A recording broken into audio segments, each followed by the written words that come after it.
நடிகர் அப்படிங்கிற முறை, அதை விட தயாரிப்பாளர்கிற முறையில் சென்சார் போர்டுங்கிறது திரைத்துறைக்கு துணை நிற்கவும் மேம்படுத்தவும் உதவி செய்யவும் ஏற்படுத்தப்பட்ட அமைப்பே தவிர இடையூறு செய்யவும் உபத்திரவம் செய்யவும் நஷ்டம் ஏற்படுகிற விதத்தில் செயல்படுவதற்கான அமைப்பல்ல.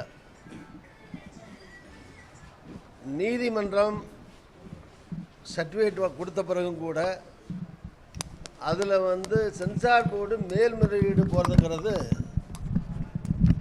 ஹையர் கோர்ட்டுக்கு அப்பீல் போகிறதுங்கிறது உள்நோக்கத்தோடு கூடிய இடையூறு கொடுக்க நஷ்டம் ஏற்படுத்த அதற்காகவே செயல்படுவதற்கான அது நிலையாக அது கருதப்படுகிறது. எனவே மத்திய ஒன்றிய அரசுக்கு கீழே செயல்படக்கூடிய சென்சார் போர்டுடைய நடவடிக்கை கண்டனத்துக்குரியது.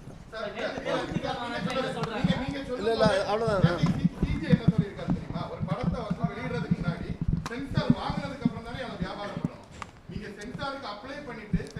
ஒரு நிமிஷம் ஏங்க, நான் ஒரு தயாரிப்பாளர்.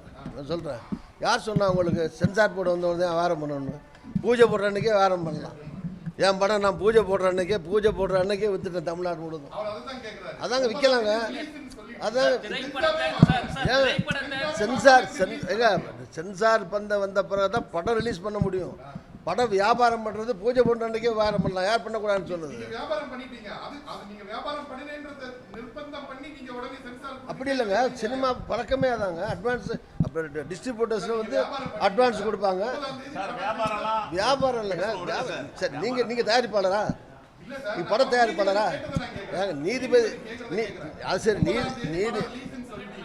நீதிபதி கேட்டதெல்லாம் விடுங்க. நான் சொல்கிறது அல்லது நாங்கள் இப்போ சொல்ல வந்தது என்னன்னா, சென்சார் போர்டுங்கிறது உதவி பண்ணவே தவிர உபத்திரத்துக்கானதல்ல, அவ்வளோதான்.